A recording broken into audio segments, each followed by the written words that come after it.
آج کے دن کی ایک اہم ترین پیش رفت جیل میں قید عمران خان اور عدلیہ سے متعلق ہے، جس کے مطابق بانی پی ٹی آئی نے سپریم کورٹ کے چیف جسٹس یحییٰ آفریدی کے نام ایک اور خط لکھ کر جیل میں اپنی اور بشریٰ عمران کی حالت زار سے آگاہ کر دیا ہے۔ میڈیا رپورٹس کے مطابق عمران خان کی جانب سے لکھا گیا خط ان کی ہمشیرہ علیمہ خان نے چیف جسٹس یحییٰ آفریدی کو آج ان سے چیف جسٹس کے چیمبر میں ملاقات کے دوران پہنچایا، جس میں عمران خان نے یہ موقف اپنایا ہے کہ انصاف کے دروازے ان پر اور ان کی اہلیہ پر بند کر دیے گئے ہیں۔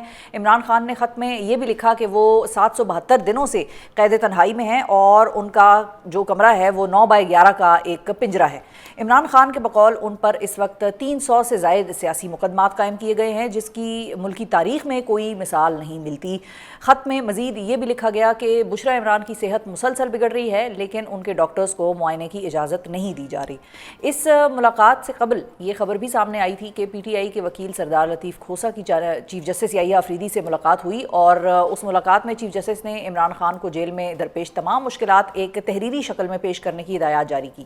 اس کے ساتھ ساتھ یہ خبر بھی سامنے آئی کہ عمران خان اور بشریٰ عمران کی 190 ملین پاؤنڈ کیس میں سزا معطلی کی اپیل اسلام آباد ہائی کورٹ میں 25 ستمبر کو سماعت کے لیے مقرر کر دی گئی ہے، جبکہ دوسری جانب توشہ خانہ 2 کیس بھی بہت تیزی کے ساتھ اپنے اختتام کی جانب بڑھ رہا ہے، اور عمران خان کو یہ خدشہ ہے کہ ان کو اس کیس میں بھی سزا سنائی جائے گی۔ جبکہ 27 ستمبر کو پشاور میں پی ٹی آئی اب عمران خان کی ہدایت پر ایک جلسہ بھی کرنے جا رہی ہے۔ عمران خان اور پی ٹی آئی کو اب عدلیہ سے کیا امیدیں ہیں اور پی ٹی آئی کا آنے والے دنوں کا سیاسی روڈ میپ کیا ہوگا، اس حوالے سے گفتگو کرنے کے لیے ہمارے ساتھ موجود ہیں پاکستان تحریک انصاف کے مرکزی سیکریٹری اطلاعات شیخ وقاص اکرم صاحب۔ السلام علیکم شیخ صاحب۔ جی وعلیکم السلام۔ بہت شکریہ آپ نے وقت نکالا پروگرام کے لیے۔ سب سے پہلے تو شیخ صاحب یہ بتائیے کہ آج جو ڈیولپمنٹ ہوئی ہے کہ چیف جسٹس یحییٰ آفریدی صاحب نے ریٹن شکایات مانگی ہیں آپ لوگوں کے وکیل سردار لطیف کھوسہ صاحب سے، جب علیمہ خان صاحبہ نے ان تک عمران خان صاحب کی جیل میں جو شکایات ہیں وہ پہنچائیں، تو اس سے پہلے بھی چیف جسٹس صاحب کو ایک خط ملا ہے، سلمان اکرم راجہ صاحب نے ایک خط دیا تھا اور اس کے اوپر کوئی خاطر خواہ پیش رفت ہوئی نہیں تھی۔ اس مرتبہ آپ کو کوئی امید ہے کہ یہ ایشو یا یہ کمپلینٹ یا یہ شکایات عمران خان صاحب کی جیل میں جو رویہ ہے یا جیل میں جس طریقے سے ان کو رکھا گیا ہے وہ پرابلم سارٹ آؤٹ ہو سکتی ہیں، ہو جائیں گی اس مرتبہ؟ جو کچھ اس وقت اس ملک میں ہو رہا ہے موجودہ ججز سے کسی قسم کی توقع رکھنا، انصاف کی توقع رکھنا، یہ تو کوئی یہ مشکل کام ہے۔ مگر بہرحال نظام میں یہی عدالتیں ہیں اور عمران خان صاحب کہتے ہیں کہ مجھے انہی عدالتوں سے انصاف چاہیے، تو ہم بیفور کوئی نتیجہ آئے اس سے پہلے اس کے اوپر کوئی نیگیٹو بات نہیں کرنا چاہتے۔ ہاں، جہاں تک انہوں نے کہا کہ آپ ریٹن کوئی دے دیں، تو آپ کو یاد ہوگا کہ لاسٹ ٹائم بھی انہوں نے ریٹن ہی مانگا تھا جب ہمارے لوگوں کا ڈیلیگیشن ان کو ملا تھا، اور پھر ریٹن چیزیں پہنچائی گئی۔ کیا ہوا؟ کچھ نہیں۔ پورا ڈوسیئر تھا، اگر آپ کو یاد ہوگا، جو پاکستان تحریک انصاف کے لوگوں کے ساتھ ہوا، وہ پورے کا پورا ڈاکیومنٹ اچھا ہوتا چوڑا جی جو ہے وہ تیار کیا گیا اور وہ ان کو دیا گیا، مگر اس کے اوپر کیا پیش رفت ہوئی وہ آپ کے سامنے ہے۔ تو ابھی بھی ہم اس توقع پہ اور امید پہ کہ رول آف لا ہے اور اس کو آپ کو فالو کرنا ہے، اور ججز جو ہیں وہ انصاف کے رہنما اصولوں کو سامنے رکھتے ہوئے عمران خان صاحب کا جو ہے فیصلہ کریں گے یا ان کے کیسز کو دیکھیں گے، تو اس حوالے سے وہ خط آیا ہے۔ But let's hope, let's be positive کہ یہ ہمت کریں گے یہ لوگ اور کچھ بہتری جو ہے ٹھیک ہے۔ وہ آئے گی۔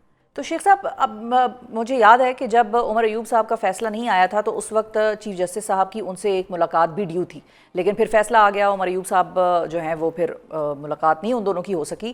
تو پی ٹی آئی نے کو یہ نہیں چاہیے تھا کہ پی ٹی آئی یہ مطالبہ کر لیتی چیف جسٹس صاحب سے کہ بطور جیل ریفارمز کمیٹی کے سربراہ وہ خود دورہ کر لیں اڈیالہ جیل کا، ان کو فرسٹ ہینڈ انفارمیشن وہاں کی مل جائے گی کہ کیا ہو رہا ہے اور کیسے قیدیوں کو رکھا ہوا ہے، خاص طور پہ عمران خان اور بشریٰ عمران کی بھی خود ملاقات ہو جائے گی، اور بے شک سارے قیدیوں سے مل لیں، ناٹ جسٹ دیز ٹو۔ ہم تو دیکھیں نا، ہم ذمہ داریاں جو ہے ان کی بطور چیف جسٹس یا head of this presence committee, جی ہم تو ان کو نہیں وہ کہہ سکتے کہ یہ آپ کی ذمہ داری ہیں۔ چیف جسٹس آف پاکستان سب سے وہ کہتے ہیں منصف اعلیٰ ہیں اس ملک کے، وہ ہی نوز بیٹر، ان کو پتا ہے کہ ان کی کیا کیا ذمہ داری ہیں۔ بٹ اس کے باوجود جو ہم نے ان رائٹنگ چیزیں دی تھیں، ان رائٹنگ دینے کے بعد ہم یہی توقع کر رہے تھے کہ یہی ہوگا، ڈیمانڈ ہم نے رکھی تھی کہ یہ سارے معاملات کیے جائیں۔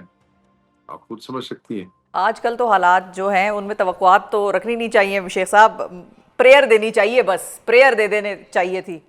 نہیں وہ تو میں نے آپ کو پہلے کہہ دیا جب آپ نے پہلا سوال کیا ہے کہ ہمیں ان عدالتوں سے، ان حالات میں، ان ججوں سے جو امیدیں ہیں، جو پچھلے ہم نے فیصلے ہوئے ہیں اسی سپریم کورٹ میں سے اور ان ہائی کورٹوں سے، وہ کتنی کو ہمیں امید رہے گی اب آپ کو پتہ ہے. مگر کیونکہ خان صاحب بضد ہیں کہ انہی عدالتوں سے ہمیں انصاف چاہیے، تو ہیل کیپ پشنگ، اور ہم اپنے قائد کی ہر خواہش کو سلام کرتے ہیں، اور ان کی خواہش ہمارے لیے حکم ہے. وہ انہوں نے کہا کرنا ہے وہ کرنا ہے، ٹھیک ہے. اور ٹھیک ہے. پھر وی روٹ اے لیٹر، اور وہ ان کی بہن لے کے گئی ہیں. آ، آ، میں سمجھتا ہوں کہ پاکستانی کلچر میں، خصوصاً پختون کلچر میں، جب ایک مصیبت میں گھرے ہوئے فسطائی نظام کی فسطائیت کا شکار بھائی کی بہن جو ہے، وہ خط لے کے جاتی ہے ایک منصف اعلیٰ کے پاس، تو اللہ کا خوف ضرور جاگنا چاہیے اور انصاف ہونا چاہیے. ٹھیک ہے. ٹھیک ہے. اچھا، مسئلہ ایک ہے اور وہ یہ ہے شیخ صاحب کہ عدالتی آرڈرز تو آتے رہے، ملاقات کے لیے ججز کہتے رہے کہ ملاقات بھی کرائیں ان سے، جائیں آپ لوگ ملیں. جی سلمان جی اکرم راجہ صاحب کی پٹیشنز ہیں، وہ جی معاملہ تو پھر پھنسا ہی رہا نا. وہ جیل معاملے ابھی سپرنٹینڈنٹ پہ تک بات پھنسے آ ہوئے ہیں. جاتی ہے لوگوں کے اور پاس جیل لوگوں کے سپرنٹینڈنٹ کو پاس پھر نہ مطلب. لوگوں کے پاس آرڈرز ہیں شفا، لوگوں کے پاس آرڈرز ہیں، ہائی کورٹ کے آرڈرز ہیں. پھر اس کے بعد ان آرڈرز کے لیے جیل سپرنٹینڈنٹ پیش ہوتا رہا ہے.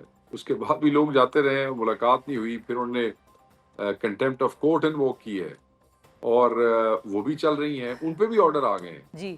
یہ تو نظام شزام والا کھاتا کوتا تو کوئی نہیں رہ گیا. اور اچھا شیخ صاحب یہ بتائیے کہ آج ایک اور قسم کی ہیڈ لائنز ہم نے دیکھی اور میں نے یہ رکھا ہوا تھا سوال کہ یہ میں آپ سے ضرور پوچھوں گی کہ توشہ خانہ کیس 2 کی جو سماعت چل رہی ہے اس وقت اور اس میں گواہان کے پیش ہونے کا معاملہ ہے، گواہیوں کے حوالے سے آپ بتا سکتے ہیں کہ پی ٹی آئی کا موقف کیا ہے، بجائے اس کے کہ میں کسی کو کوٹ کروں کہ کون کیا کہہ رہا تھا یا کس نے کیا گواہی دی. میں آپ سے ڈائریکٹلی پوچھ رہی ہوں کہ اندر جو گواہیاں دی گئی ہیں 2 لوگوں کی طرف سے، وہ انہوں نے کہا کیا، آپ لوگوں تک کیا انفارمیشن پہنچی، آپ لوگوں کی دیکھیں لیگل جی، وہ ٹیم تو یا بڑا کسی کی طرف سے؟ سمپل ہے. جو گواہیاں تھیں اس میں تو کیس ختم ہو جانا چاہیے.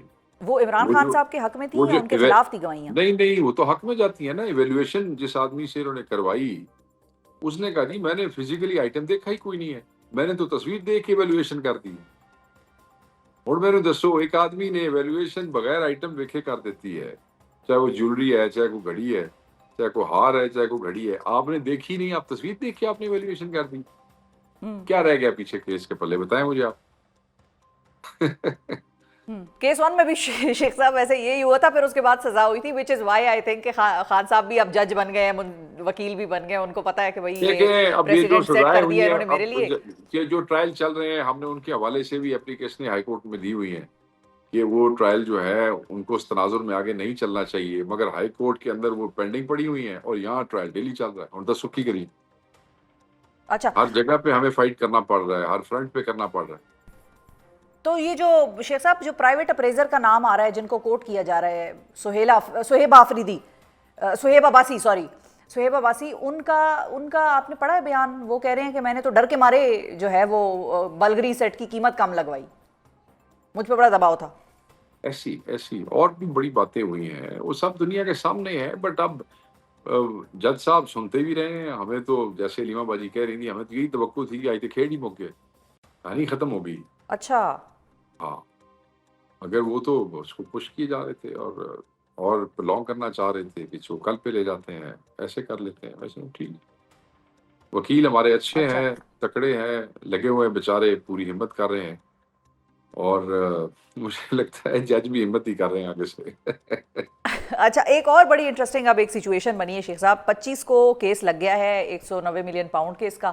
27 کو پی ٹی آئی کا بڑا احتجاج ہے جس میں خان صاحب کہہ رہے ہیں سب نے شرکت کرنی ہے، اور ساتھ ہی ساتھ توشہ خانہ کیس 2 بھی چل رہا ہے. آپ کی ویسے اپنی، آپ ظاہر ہے آپ نجومی تو نہیں ہیں لیکن ظاہر ہے آپ نے اس ملک میں سیاست دیکھی اور پچھلے 2-3 سال سے آپ بھی دیکھ رہے ہیں کہ کیا کس طرح سے چل رہا ہے. آپ کا اپنا کیا ٹیک ہے؟ کیا 190 ملین پاؤنڈ کیس میں ریلیف مل جائے گی پہلے، یا سزا توشہ خانہ 2 میں پہلے ہو جائے گی؟ دیکھیں بات یہ ہے کہ کسی بھی کیس کے پلے کچھ بھی نہیں، ساری فیبریکیشن ہے. کوئی سبسٹینشیل ایویڈنس ان کے پاس نہیں ہے. کئیوں میں تو ایویڈنس ہی کوئی نہیں ہے، بنائے گئے ہیں، فیبریکیٹڈ کیسز ہیں. اگر میں کیسز کی نوعیت دیکھوں، اس کا مٹیریل دیکھوں، دا وے اٹ ہیز بن چلایا گیا ہے سارا، وہ تو پھر سزا بنتی نہیں. وہ تو چھوڑ دینا چاہیے، وہ تو ختم ہو جانا چاہیے. ہم تو یہ توقع رکھتے ہیں. مگر اگین لائک یو سیڈ، اس دور میں کیا توقعات، اس خاطر میں پھر جو بھی کوئی ایڈورس قسم کی چیز آتی ہے، پھر جب وہ آئے گی تب دیکھیں گے کیوں ہم ایسی غلط پروڈکشن ابھی کرتے ہیں اپنے ہی کیسز کے حوالے سے. ہمیں تو توقع ہے کہ کیونکہ کیسز میں کچھ نہیں ہے اور یہ مملکت خداداد پاکستان ہے، اس میں مسلمانوں کی میجورٹی ہے، مسلمان ملک ہے، تو یہاں پہ اللہ کا ڈر ہوگا اور اللہ سے ڈرتے ہوئے کم از کم انصاف میں ڈنڈی نہیں ماری جائے گی. یہی توقع رکھتے ہیں.